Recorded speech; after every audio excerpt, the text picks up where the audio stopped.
Hey guys, Rukshan here. Thanks for joining me for another episode of In Case You Missed It, an end of the week roundup of some of the news stories that I didn't get a chance to make videos about and that you may have also missed. First up, I have a story very close to my heart, and that is because it comes from my hometown of Dandenong here in the southeast suburbs of Victoria. The local council, of course, has gone woke and are trying to dictate what people in the municipality how they should eat and how they should consume and cook their food. Now, are we surprised that councils are getting more and more involved in people's lives? I'm not. The trajectory over the last couple of years has seen this invasive nature of our local city councils, who no longer just focus on collecting bins and taking care of, those kind of amenities in the local council area. Instead, they want to control all areas of our lives. And in this particular time, it is to do with how people consume deep fried food. And I think it's probably a step too far. And I think a lot of people in the community, just going by the comments, are not happy with these type of changes being pushed forward through these council meetings and whatever laws and regulations that they wish to pass on the local members of their community. Now, for this particular story, I went to the Star Journal, a local paper in Dandenong, and that we can get it straight from the source. And if you're wondering what's going on, let's just jump into this article and have a read. Deep fried food ban. Look at those chips. In a new health push, deep fried dimmies and chips are on the outer at Greater Dandenong Council sports canteens and kitchens. Built-in oil fryers are being gradually phased out as council sports pavilions are upgraded. Clubs have also been banned from using freestanding benchtop deep fryers under new pavilion hire agreements. It's hoped to promote healthier food and drink options in a municipality with some of the nation's worst health indicators, such as for heart disease. Greater Dandenong Community Strengthening Director Peter Giles says clubs can still use built-in deep fryers if they're provided.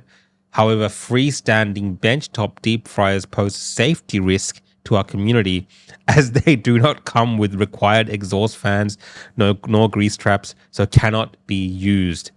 Clubs that wish to sell fried fruit from kitchens that do not have built-in deep fryers are advised to use air fryers instead, which is a healthier option and can be safely used on a kitchen benchtop. Good for the waistlines, but some sports clubs fear it will be an unhealthy cut to their bottom lines. Dandenong Thunder Soccer Club's kitchen facilities at George Andrews Reserve are currently getting a council makeover. The club's marketing director, Dylan Corsasi, was unsure if a deep fryer was being installed. If it wasn't, the healthier agenda would cost the clubs of vital funds. Deep fried hot chips are far and away the most popular food, with crowds of up to 2,000. Mr. Corsasi doubted if an air fryer could keep up with demand. If you're a kid at a sports game, you'll want chips, potato cakes, dim sims, and chicken nuggets. If we get an air fryer, it will take so much longer. I don't see the benefits of getting rid of the deep fryer. If that's the path the council chooses to go, there would be backlash from the club. I'd instead look at attracting more players by improving the ground itself. I mean, I remember playing sports in these ovals in Dandenong and around the council areas. And as a kid, whether it's playing cricket or little athletics or football, whatever it is, after the game or during the game, if you're a spectator, you want to avail yourself of these type of snacks, whether it's chips, dim sims, chicken nuggets. I mean, this is a part of growing up in our country, in our state. And the fact that these people, I'll just bring up a photo of the councillors, these folks here, want to determine now whether you can have deep fried food or not in the local council areas. Come on. Absolute, utter nonsense. They should stay the hell away from these type of decisions. And they're saying get an air fryer. Like, that's their option. Get an air fryer. I don't know too much about the difference between an air fryer and a deep fryer. Maybe at home cooking chips for yourself, an air fryer might work out perfectly fine if you want to go down that route. But on a mass scale, cooking, for 2,000 people, an air fryer, I don't know if it has the capacity to actually handle the required output for something like that. I'm guessing not. If you can correct me in the comments if I'm wrong, but that's the decision the council is making. If you want to have snacks at your sporting club, get an air fryer or get stuffed. And I don't think that's on. So look, these councils need to stay away from these type of decisions. They should stick to making sure the bin collection is correct and that people have the proper amenities and access in that local area for the bloody ridiculous rates that we're forced to pay. Now into national news. Around the country, of course, we're still talking about The Voice, and for a few months from today, we're going to be talking about it because the vote has not yet happened. And of course, even after the vote, I think for the next few years or decades, we're going to continuously talk about this very divisive thing that we're being asked to consider in our country.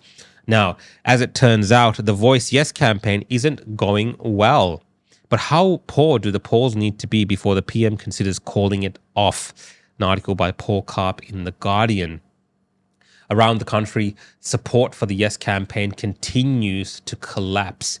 New South Wales, according to polls, becoming the latest state that has gone towards the no camp, which is disastrous for people who are supporting the Yes campaign. And I think they're losing touch with reality as these results continue to come in. Now, there's a long way left to play and it still could go either way. But what we're seeing is, as the poll results tend to show the no vote getting up, the yes camp is becoming more and more unhinged with their takes. And this is from journalists to politicians to activists. And one example I have is this particular piece in the Sydney Morning Herald. This is an opinion piece by Geraldine Brooks. It says, "The Voice can't be silenced by Dutton's Trumpian tone." What is it with Australian media personalities and Australian politicians, in particular those who support the yes vote, especially from Labor, trying to link everything back to Donald Trump, right? Almost everything that can go wrong for them somehow has to link back to Trump or Trumpian vibes. And this, to me, these type of articles, that type of sentiment coming from these activists and politicians shows you that they're just mostly full of crap, right? It's very, their arguments themselves can't stand on their own feet, that they have to go towards these type of, brandishing Trumpian, Peter Dutton is like Donald Trump. People who support the no vote are like Donald Trump voters. Complete and utter nonsense. I think Australians are seeing through the fact that the Yes campaign are struggling to mount a valid case, and people are calling it out, and people are saying that they're going to vote no, and many of the states are showing that they're going to go the no vote. So I don't see how that's related anything to do with Donald Trump. I know they make these, connections through the tone, and the messaging of the no vote is very Trumpian-like. But look, complete and utter nonsense. And I'll be keeping an eye on all this type of trying to connect Donald Trump to the voice vote failing. Now, if you watched the most recent episode of our opposition podcast, you would have seen myself, Avi Yemeni, and Senator Ralph Babette from the United Australia Party discussing this book, Welcome to Sex by Yumi Steins, which is quite a controversial issue in our country right now. Particularly as it relates to how children are being impacted or potentially harmed by access to these type of books in stores like Big W. Now, Big W earlier this last week, they did take the step of removing this book from their physical stores, and they only sell it online. But since that time, a lot of activists, a lot of people on the left, a lot of progressives in our country have gotten behind this book and bought it online. It's sold out in multiple outlets. It's gone to #1. So there's a lot of people who are in support of this type of material. Now, Yumi Steins, one of the co-authors of this book, along with Dr. Melissa Kang, but Yumi Steins in particular, has said that if an 8-year-old wants to flick through this book, a mature 8-year-old, whatever that means, it should be no problem whatsoever. She has said something to that effect. So, the material of this book, I don't want to go into in this video because I find it quite distasteful in many ways, even though it does deal with sex education. The way it's been framed comes across more like a guide, an instructional manual for teenagers and, by her own admission, for 8-year-olds potentially. a sex instructional guide on how to perform certain types of pleasurable sexual acts. Now, if you want to see what we discussed on that topic, you can watch the podcast and get an understanding of that. I just wanted to cover some of the fallout since. And again, I just want to point this out to you, Sydney Morning Herald. Taking a leaf out of Trumpism, Yumi Stein's on the misguided backlash to sex book. A new Australian sex education book has topped Amazon's bestseller list, and some local bookshops are running out of copies after conservative backlash led to it being pulled from the shelves of a major retailer, Big W. Welcome to Sex, written by Yumi Steins and Dr. Melissa Kang, the longest-serving expert behind Dolly Doctor, reached the top of Australian Amazon charts on Thursday, 2 months after its release on May 17th. Anyway, what do you notice here? Trumpism. Now, if I go back to that thing about the voice, Trumpian.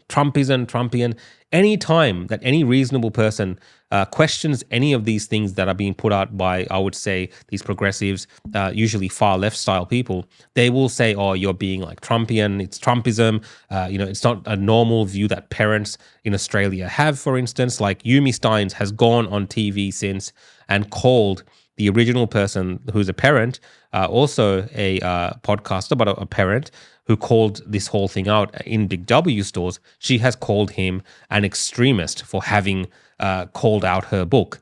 Now, this line that they draw between if you don't agree with something that they're putting out towards these kids, which is highly sexualized in my opinion, and many other parents and many other people around the country who don't share the views of Yumi Steins and the people who are going in their droves to purchase this book have said that this they find this book questionable. Some people have called for it to be banned. Other people who are more moderate, and I think even including myself, has said these kind of issues need to be dealt with through classification and limiting access to children, because ultimately parents should be purchasing this type of content if they want to. But of course, if the content within the book falls foul of anything that is, dubious or illegal in our country in relation to how kids are shown sexual material or graphic material, then of course it should be removed from shelves as well. So these are all debates and arguments that we should be allowed to have without being called extremists or Trumpian or all this kind of nonsense that they pull out. Now, of course, there's another side to this story, which is, of course, that is Yumi Steins has faced some death threats, has faced harassment. A man was also charged for very publicly issuing, death threats or harassment towards her. So look, that is not on. Definitely having a debate, having a civilized debate about these things and calling out someone like Yumi Steins doesn't need to necessitate death threats and these type of behavior unbecoming of a civilized society. We can call out people like Yumi Steins and these type of authors without going to those depths and levels, even though I know people are passionate about this issue and they're very concerned about the impact that the books that Yumi Steins and Melissa Kang are writing could have on their children. Even though it's a very personal issue for some people, I think it's a step too far, and it should be called out and should be definitely be investigated by police if those threats arise to something which is, threatening, possibly something that will be actioned against Yumi Steins. Those things need to be snipped in the bud and stopped. So definitely, I do not condone that type of behavior, but I still think it's important we continue to call out Yumi Steins and these type of books. And in more specifically, forget about the author, for instance, the stores that market this material towards children, and of course our classification authorities or our government authorities who can step in to regulate this space to ensure that children are not being given access to material which is not suitable for them at that particular age. That's my 2 cents on this. Let me know in the comments what you think about this whole entire saga. Now, if you're in Victoria, it's very hard to ignore the nonsense that comes from Daniel Andrews, and this time it's in the form of cancelling the Commonwealth Games. Now, I've covered this issue previously in other videos, but the most recent update is, of course, that officials knew about Games cost blowout months ago. Is anyone surprised? The hubris of someone like Daniel Andrews to stand up there and say that, this is all new, this all just kind of happened suddenly, and now finding out that for months if not years, based on some other reporting that they had known that the potential of having a regional games could be drawn out into these astronomical costs. Come on. We are facing a fine of almost $1 billion of our taxpayers' hard-earned money that the government has taken from us that will now potentially be given to the next city that hosts these games through having to be passed on to the Commonwealth Games authorities overseas in London for the breach of contract, essentially. That's really what it comes down to. There's a cost of breaking that negotiated contract or whatever understanding that they had, and we're going to pay the cost for it, whatever that might be. And we know that Andrew's Labour government has since gagged officials who were involved in these discussions involving the Commonwealth Games from speaking about this. You only need to go into the Victorian Parliament's website, look up the Hansard, type in Commonwealth Games, look at statements from this year, and you will see the way that the government has been pushing these games and their expertise and the way that they're going to hold it and all the things that they're prepared to do around these games. To now see them drop it and make up these things is as far as I'm concerned, in my opinion, make up these excuses. It needs to be looked into further and needs to be investigated. And like Joe Hildebrand here says, the numbers just don't add up. Mystery surrounds Daniel Andrews' Commonwealth Games bombshell. And that's right, the numbers don't add up. Well, that's okay generally for Daniel Andrews, right? If he stuffs up something like this, what's another $1 billion? How many of these other projects that have been budget blowouts, like these tunnels and road projects that our government works on here in Victoria? What have been the cost blowouts from that? What's another $1 billion gonna do to the bottom line when we're facing almost $200 billion in debt in this state as projected over the next couple of years? That might be why Daniel Andrews, according to this latest report in the Herald Sun, is looking to put a levy on short-term stays like Airbnb, making the government billions. Yes, another tax is on the way, with the government considering taxing tourists and visitors or people who use short-stay accommodation in Victoria, a levy for using those facilities. So this story just came out today. I'll look into it later on, but as anything, the government that promised, not to have taxes if they won the election and all this kind of stuff, I don't want to go into too much detail, looking at another tax to help with the housing shortages and issues in our state, which might not be a bad thing necessarily, but it involves, of course, taxing people. And I think a lot of the solutions that the Andrews government comes up for the stupid mistakes that they make ends up being just taxing Victorians or taxing business owners in Victoria, taxing people who run Airbnbs or whatever way that this is going to come across. It involves taxing us. They will screw up the Commonwealth Games, cost the Victorian people $1 billion, and then they'll introduce some other tax to make up money somewhere else. And again, that costs the people once more. Now, just to round up some of the news coming out of Australia that's important, of course, we are considering this misinformation and disinformation bill that I keep harping on about, and I think it's very important. And the reason it's important is because we keep seeing evidence that during the time of the COVID pandemic, the government was highly involved in censoring Australians and stopping so-called misinformation and disinformation. Even though now it turns out that many of the stuff that they actually censored didn't contain any misinformation whatsoever. Now, this is an article in the Week in Australian. Many censored social media posts did not contain COVID-19 misinformation.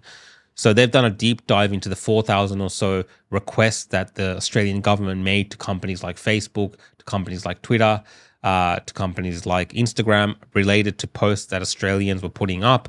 And that investigation into those documents that these journalists have looked into, particularly it was, I think, instigated by this senator here, Alec Antic, that I've been discussing this video, this as well over the last couple of months, has found that most of those 4,000 requests were actually not misinformation or disinformation. Now, again, I think we still have to be careful of how we discuss these things because, of course, the censors on platforms like YouTube still like to go after people for calling them out on spreading this government propaganda and nonsense during that time. But if you're interested, I recommend you look up this article. It's called "Many Censored Social Media Posts Did Not Contain COVID-19 Misinformation." Look that up. Now, moving on to international news, one of the stories I covered earlier in the week was around banks and their movement into our lives, their encroachment into our lives, whether we can deposit money, whether we can withdraw money, the fact that they are removing the ability for people to transact in cash or extract money in cash from their branches, just the lack of banking services in general, physical banking services, and how everything is moving digital. One of the stories related to that video was around Nigel Farage, a conservative politician in the UK, who alleged Coutts Bank or Coates Bank, I don't know how to pronounce it exactly, had removed him or removed access to one of his accounts because of his political views. Now, initially that was downplayed. A lot of people made fun of him and said, oh, you conspiracy theorist, and, really banks wouldn't do this. But of course, evidence came to light in the form of documents from a meeting that bank had where they discussed his political views extensively. And according to Nigel Farage, this was the reason that the bank actually removed access to that particular account. Now, since that time, it has become even more clearer that Nigel Farage might be on the right track here. And this, in fact, is not a conspiracy theory, because the UK government got involved. Rishi Sunak, the PM of the UK, also said that people should not be denied access to banking services because of political views and things like this. And that led in part to this letter from NatWest Group, who is the people who run that bank that Nigel Farage had an issue with. And this is what they wrote. Dear Mr. Farage, I'm writing to apologize for the deeply inappropriate comments about yourself made in the now published papers prepared for the Wealth Committee. I would like to make it clear that they do not reflect the view of the bank. I believe very strongly that freedom of expression and access to banking are fundamental to our society, and it's absolutely not our policy to exit a customer on the basis of legally held political and personal views. To this end, I would also like to personally reiterate our offer to you to alternative banking arrangements at NatWest. I fully understand yours and the public's concern that the processes for bank account closures are not sufficiently transparent. Customers have a right to expect their bank to make consistent decisions against publicly available criteria, and those decisions should be communicated clearly and openly with them within the constraints imposed by the law. To achieve this, sector-wide change is required, but your experience highlighted in recent days has shown we need to also put our processes under scrutiny too. As a result, I am commissioning a full review of the Coutts process for how these decisions are made and communicated to ensure we provide better, clearer, and more consistent experience from customers in the future. The review will be reporting to me as a NatWest Group CEO. Blah, blah, blah, blah, blah. Look, these banks have been caught with their pants down. Those documents that they're referring to were very incriminating in terms of, leading towards a political style attack on one of their customers by denying them access to banking facilities. Now, of course, this is still all alleged, but the fact that the bank has gone out of their way now to write this letter to Farage has changed the discussion. And so, yeah, BBC is reporting Nigel Farage gets an apology from banking boss in Coutts row. I think this is a good step in the right direction, that if banks do want to engage in this type of, nonsense of shutting people's accounts down because they're politically exposed individuals, provide the reasoning, right? Be transparent on all of this. Provide a dot by dot point of why this person's political views don't align with your bank and why those political views are, illegal, right? It's one thing to stop money laundering or illegal activities happening from arms dealers or something like this, but just to shut someone down for having conservative views, these banks need to be held to account. And the fact that this got so many people in the UK worked up on this issue and focused in on this bank, including the conservative politicians in the UK, I think it's good. It's a step in the right direction. But of course, we all know these corporations, these banks like to play these public PR games. So don't hold your breath for this leading to something revolutionary which protects customers per se. This could actually lead to something even worse for customers, which is banks now openly just shutting people down because they have a policy in place which is transparent. You never know with these people. Now, staying in the UK, Apple has come out swinging against the government there, threatening to remove its apps from the UK, including iMessage and FaceTime, if this proposed surveillance bill that the UK government is discussing gets up. Now, a lot of this has to do with the fact that the government, these intelligence agencies, would love nothing more than to have backdoor access to Apple's methods, particularly around encryption and just access to people's iMessage and FaceTime for the reasons of protecting national security and stopping threats of domestic terrorism and so on. Now, something that I've always discussed is saying that these things must be balanced against the privacy of the individual, and governments should not be given blanket access to these tools, in particular through backdoors. So I think it's a good stance that Apple has taken here. We know that they've taken similar stances before in relation to the privacy of their customers, and it's good to have these massive major companies take such a stance. Now, there are people amongst you out there who will say that this is all just a PR campaign by Apple, and no doubt that they will be working with Home Affairs and these type of security outlets to actually give them access to backdoors. And even if they don't, governments will find a way. But look, as far as I'm concerned, this resistance, particularly this public style resistance to these surveillance bills, is important, and it sets the correct expectations within the community and at law. So that is the most important thing here, because if these bills go through with a legal framework which allows access to these type of facilities or these type of software backdoors for Apple services, for instance, it would mean that the government has a legitimate way of doing things. Whether they do things illegally under our backs and stuff, is not much that we can do about it besides exposing those things which have been happening over the last couple of years.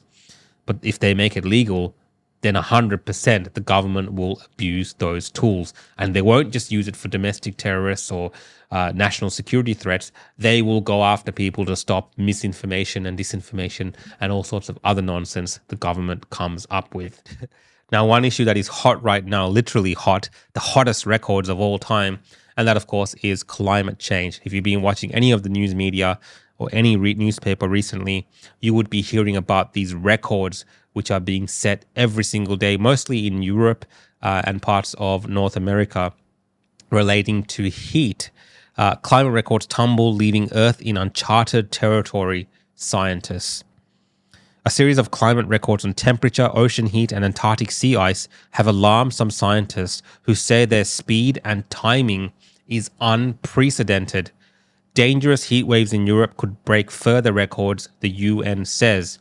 It's hard to immediately link these events to climate change because weather and oceans are so complex. Studies are underway, but scientists already fear some worst-case scenarios are unfolding. I mean, the doom and gloom is only growing these days when it comes to these articles and the unhinged behavior of activists in response to some of these things which are happening in terms of the links that they're making. And of course, the scientific community who have been pushing this for a long time, they are becoming more and more pronounced in the way that they're telling people to tackle this issue.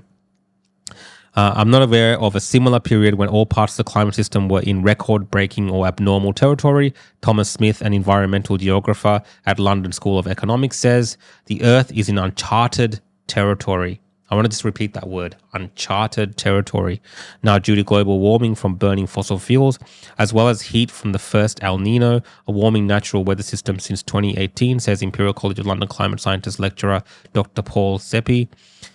Here are 4 climate records broken so far this summer. The hottest day on record, the hottest June on record globally, extreme marine heat waves, record low Antarctic sea ice, and what they tell us. Look, I'm not going to go into this whole article. You can look this up yourself. You would have seen potentially some of the news coverage, particularly weather coverage from some of these countries where they have a map of the country. They have the weather overlaid on top. And they'll have, the heat, but everything, all the maps are in red and yellow, like it's on fire. This is becoming very common now. And some people are calling it out, saying that these same similar temperatures were measured, in years gone past, but they didn't have the extreme level of fear-mongering related to it. Do you think this worry that's been expressed by these scientists is necessary, or do you think this is just, again, hyped up fear, doom and gloom that we usually see from this crowd? This is a funny example of that. This is from the US somewhere. And I'm just going to play this video. I just thought, just to lighten things up, I'll just play this comical take by this weatherman. Terrell, and in Dallas, your heat index is 107. Everyone in McKinney is dead.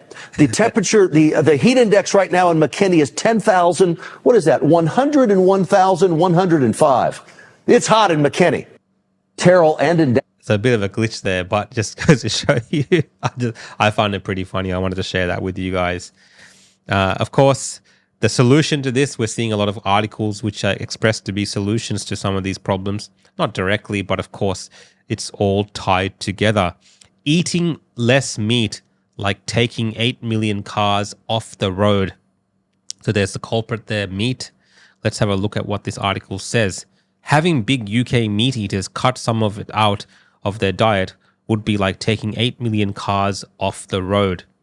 That's just one of the findings of new research that scientists say gives the most reliable calculation yet of how what we eat impacts our planet. The Oxford University study is the first to pinpoint the difference high and the low meat diets have on greenhouse gas emissions, researchers say. The meat industry said the analysis overstated the impact of eating meat. I mean, good on the meat industry for sticking up for itself. Professor Peter Scarborough of Oxford University, who led the new research, told BBC News, our results show that if everyone in the UK who is a big meat eater reduced the amount of meat they ate, it would make a really big difference. You don't need to completely eradicate meat from your diet, he said. Look, I mean, Klaus Schwab, the WEF, these people, they would love nothing more perhaps than for us to eat bugs and crickets to help fight these global emissions and reduce carbon emissions and all this kind of stuff. This attack on, we saw earlier in my videos against deep fryers, now we're seeing on meat. There is a theme here, and a lot of it seems to be around cutting off things that we traditionally do, things that we enjoy, and saying that this will actually help reduce carbon emissions, or this will make the planet less hot. This will stop heat waves, and so on. What is your take? Do you really seriously think that this will actually make the difference that they're saying? Or is climate change, like many other people on the other side of the scientific spectrum say, is something that's been happening since the beginning of time? Now, we have to put all this into perspective because the measuring equipment that we're using for heat waves and the data that we have, particularly a lot of the data coming from the West, is only a couple of 100 years old, if even in terms of the sophistication of that data. Anything that is being measured beyond that is done through other types of measurements, carbon dating or whatever they do. Sorry if I'm getting the scientific terms wrong, but you know what I'm saying. Those don't really add up to the same type of measurements they're taking today, in my opinion, and the opinions of many other scientists who say the world has always been going through fluxes of changes in weather and climate. And is this current, doom and gloom that we're seeing just another one of those things? Every year we see the world is about to end in 5 years, 10 years, 12 years, whatever Greta says, but doesn't come to fruition. And this, of course, leads activists to behave in a certain way. And I found this particular video completely disturbing, disgusting really from these activists. And they've been doing this for a long time now in the UK, particularly these Just Stop Oil activists. And if you haven't seen this clip, I'm going to play this to you and just look at this. Look at what happens here.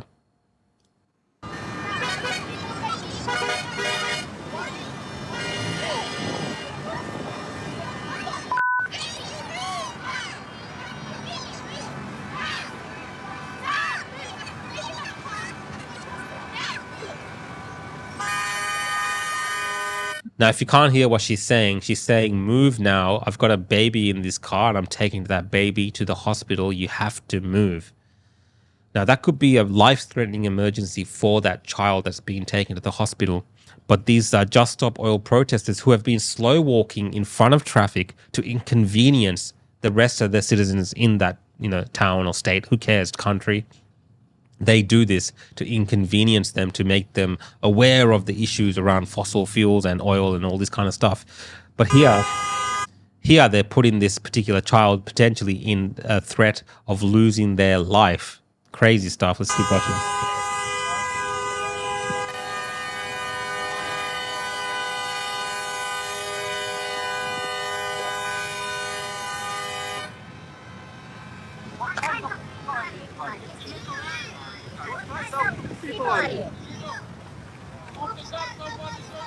This woman has a new newborn baby, guys. You make more pollution. Someone's going to hospital.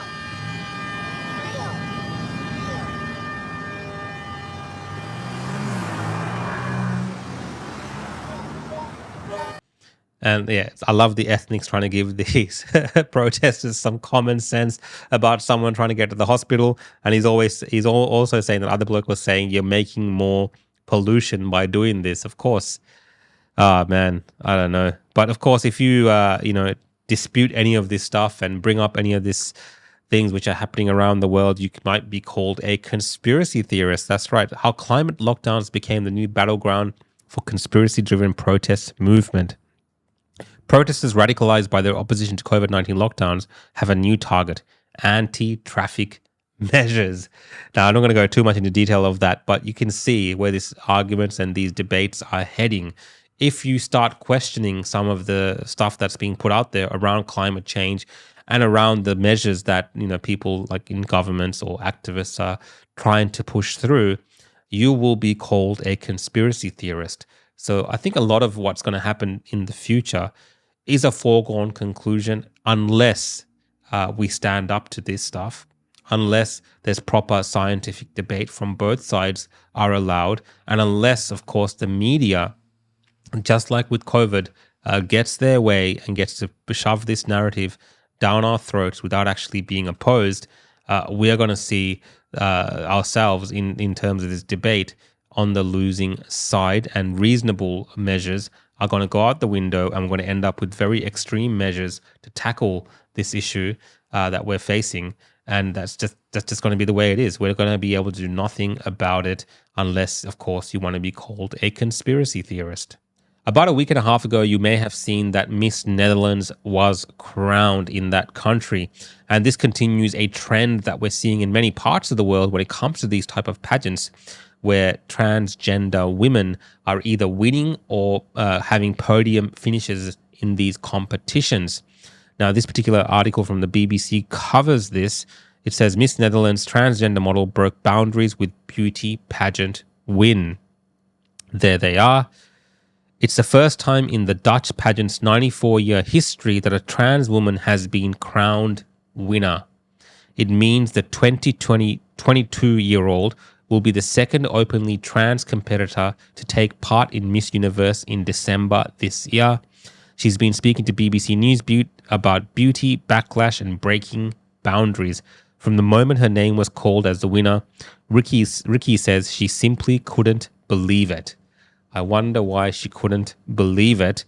But this is a trend that we're seeing, and this is going to be apparently the second transgender woman that's going to be competing at Miss Universe coming up later this year in December. Now, the reason I brought this article up from about a week and a half ago is Italy has recently come out and clarified their position on this. Miss Italy won't allow transgender competitors must be women from birth. The Miss Italy competition says will not allow transgender women to compete, with its patron saying that the contestants must be women from birth, weeks after Miss Netherlands crowned its first transgender winner. Sorry, I'm getting muddled up there with my words. Of course, all of this can at times be very confusing reading these things. But I think Miss Italy competition here is taking the right path when it comes to these things. That is my opinion. I think, this situation where you're going to have this Miss Universe competition where you're going to have trans women and women going up against each other to win the Miss Universe title, I think we know in which way this is all heading.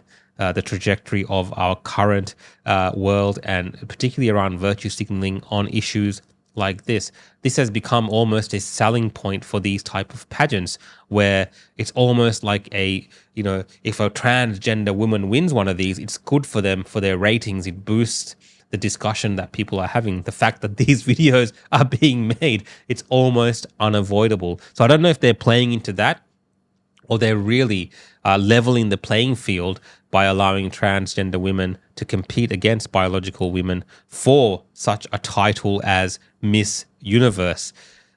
What do you think? I think Italy, at least in this regard, has taken the right move with this, and I hope to see more countries taking the path that Italy's taking and maintaining standards around these competitions and keeping it fair and holding on to the rights of women, biological women in particular, and ensuring that these competitions are not overtaken by transgender women. Perhaps another category could be looked into, which would make this more fair and even, rather than stepping into the space of what women traditionally would have been winning in these competitions because of their biological or sex at birth. Now, these type of discussions are not just happening in other parts of the world. Australia is very much at the forefront of this, and the most recent change being in Tasmania, where they have now recognized asexual people officially. That's right, asexual people in Tasmania are now officially recognized. I'm just going to read this article from SBS that talks about this issue, and it just discusses how Tasmania has gone from the very worst to the very best, how this state boosted rights for an invisible community. Tasmania has become the first state to officially recognize asexual, aromantic, and agender identities, one of several wins for the LGBTIQ plus rights in recent years. Advocates say the state has pivoted dramatically since being the last Australian jurisdiction to decriminalise homosexuality. It's a cliched question that can often be well-meaning, but for people who identify as asexual or aromantic and don't experience either sexual and or romantic attraction, it can be really painful, Ash McCullough explains. McCullough identifies as ace, a commonly used shortening of the term asexual, which means they don't experience sexual attraction, or at least not to as much of an extent as the everyday person would, they told SBS News. It's not something that I can talk about in society at the moment because there isn't visibility or any awareness of what it even is. So it leads to a lot of shame of hiding because you are just pretending, saving face and fitting in. Tasmania has officially expanded the acronym LGBTQIA plus to include the letter A to recognize asexual, aromantic, and agender people. The state's reference group will now be known as the LGBTQIA plus reference group. Yes, I mean, it's possible that more letters, more symbols, and all sorts of things will be added onto this. What are your thoughts on this? Of course, society is moving in this direction. I have my views on these type of changes, and I've shared them in the past. I'm not going to go into it in too much detail, but I wanted to just show you what is happening in Australia as it relates to all of this as well. Now, if you ask a Victorian who the biggest tyrant and dictator in the world is, and even other people around the world, they might actually say Daniel Andrews, the Premier of Victoria. And look, in my humble opinion, there's many correct reasons as to why people are entitled to say that. But across in Canada, our friends over in Canada, they also have a dictator, tyrant called Justin Trudeau, their Prime Minister, to contend with. Now, Justin, unlike Daniel, tries to do these town halls and, engage with the public and walk through public spaces, but he is met with the fury of the people of Canada, with some people now even saying that even stricter measures to protect Justin Trudeau must be put in place. Let's just have a look at some of the most recent examples of Justin Trudeau meeting the public and how it all went down. First, I have this video from a town hall where he is having audience members removed and arrested for interrupting his speech. What do you think? Is it fair, or is it a bit too far for Justin Trudeau, the dictator of Canada? Sir, if you stop shouting, you could stay. Will you stop shouting, sir? Then you won't be disturbing everyone here. Guess not. Okay. Have a lovely evening, sir. Thank you for coming out in this exercise in democracy. It's not pretty, but it's the best system we have. Democracy's pretty good. Again, I am trying to engage with you. I am trying to speak with you. You don't respect anyone in this room? Then I'm going to have to ask you to leave this room. Usually it's not that easy. Usually it's harder to get them to admit they don't respect anyone in this room. I apologize for that. I apologize for the interaction. We'll have to stretch out the time a little more because I don't want you all to be penalized for that. Part of that, the other part of... come on. Come on. Really? Really? Oh, no. Well, you're still here? Okay, well then... Yes, we're going to ask the police to remove you. Yes, we're asking the police to remove you both. Time to go. Please remove her.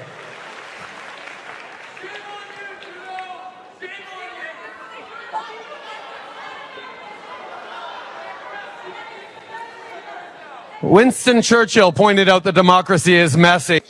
You know what? This is about... Okay, do you have one quick question? What's your one question? I just asked you. Yes, how do I feel about critical discussion? ISIS. Okay. Have a wonderful evening, ma'am, and thank you for your participation in this democratic exercise. There you go. Thank you for your participation in this democratic exercise where you ask questions and then you have the police escort you out of the room at the behest of the Prime Minister because he doesn't like the content of what you're saying. And he will bring up people like Winston Churchill and democracy and all this kind of stuff while he does that. Now, this guy, of course, this has brought out issues in the papers there. Here we have an editorial: out of control protests justify tighter security. See, Trudeau, I think he tries to pretend that he's popular amongst the people, but the moment that he steps out into areas where the public is available to have access to him, to ask questions, to protest, he gets uncomfortable with that, and he likes to use the power of the state, the power of the police to end that. Daniel Andrews in Victoria, on the other hand, doesn't even engage in public events. He's in hiding the whole time because he doesn't even want to deal with it, right? He's got a massive security detail and he just like hides. He holds private events. It's all very secretive. Trudeau, to his credit, tries to engage with the public, and you find scenes like this. You're a criminal! You're a criminal! You're the reason why Biden gets your contact. You're a piece of shit criminal! You're a criminal and you need to be arrested!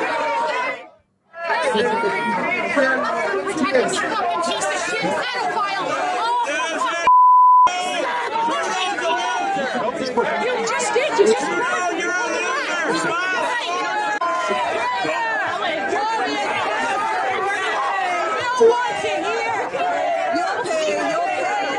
I mean, I'm hearing the word traitor a lot when it comes to Justin Trudeau.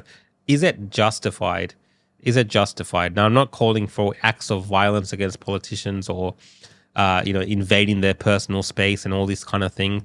But if they're going to be in public, if they want to engage with the population, it's not just going to be about people who support them and popular opinions. I think this is the reality of what people like Justin Trudeau and maybe Daniel Andrews would face in the real world if he were to step out into the real world. Justin Trudeau, to his credit again, he's copying it. He's walking out there, but he's pretending like these are just crazy people who are doing this to him. I think there's a sentiment in Canada that this is reasonable, everyday, normal people who are just fed up with how that country is being run at the moment. Now, I did promise to give you some updates on what is happening with the US election cycle. I don't want to drag this show on for too long, though, so I'm just going to give you some snippets of some of the news from last week that might be important. First up, we have a date set for the classified documents case against Donald Trump. That is for the 20th of May next year. That's right, only a few months out from the 2024 election. What type of circus and fireworks are we going to see from that? You know, it's to be seen, but I think it's, we know where that this is headed, right? Banana Republic stuff. They also want to indict Donald Trump for the January 6th insurrection, so-called, that the Democrats love to go on about. And there's a possible indictment coming from that as well. Now, for those of us watching from other parts of the world, I'm watching from Australia, this does come across as Banana Republic style stuff, right? There's no other way to frame this, really. The fact that they're going after the candidate who is the opposite of Joe Biden from the Republican Party to this extent, leading up to an election, the front runner from the Republican side, this is stuff you see in, third world developing countries or military dictatorships, but we're seeing this more and more coming out of United States of America. And there it is, in my opinion, looking more and more, if not already, like a witch hunt against Donald Trump. This has been happening since he won the presidency in 2016. But the craziness of these indictments and the fact that they won't let up shows you how scared they are of Donald Trump actually running against Joe Biden, and God forbid for the Democrats winning and defeating Joe Biden. And Joe Biden is not without his own scandals, in particular related to Burisma, that whole scandal with Ukraine and these bribes. Joe and Hunter Biden alleged $10 million bribery claims in bombshell file. An internal FBI document has dropped containing unverified claims a Ukrainian oligarch paid Joe Biden and son Hunter $10 million in bribery schemes. Again, I'm not going to go into this in too much details, but those are the things that you should be looking out for if you want to get some up-to-date information on what's happening in the US election cycle in America. Again, guys, thank you for watching my In Case You Missed It weekly roundup show. I hope it didn't go for too long today. It's always hard not to get caught up with the stories that I'm covering and provide more detail than is necessary. But this is meant to be a very casual, light roundup for those of you guys tuning in. Again, you can follow me on YouTube, Instagram, Twitter, Rumble, Facebook, and Odyssey at The Real Rukshan, or search my name, Rukshan Fernando. Until next week, have a good week, have a good night, and see you next time.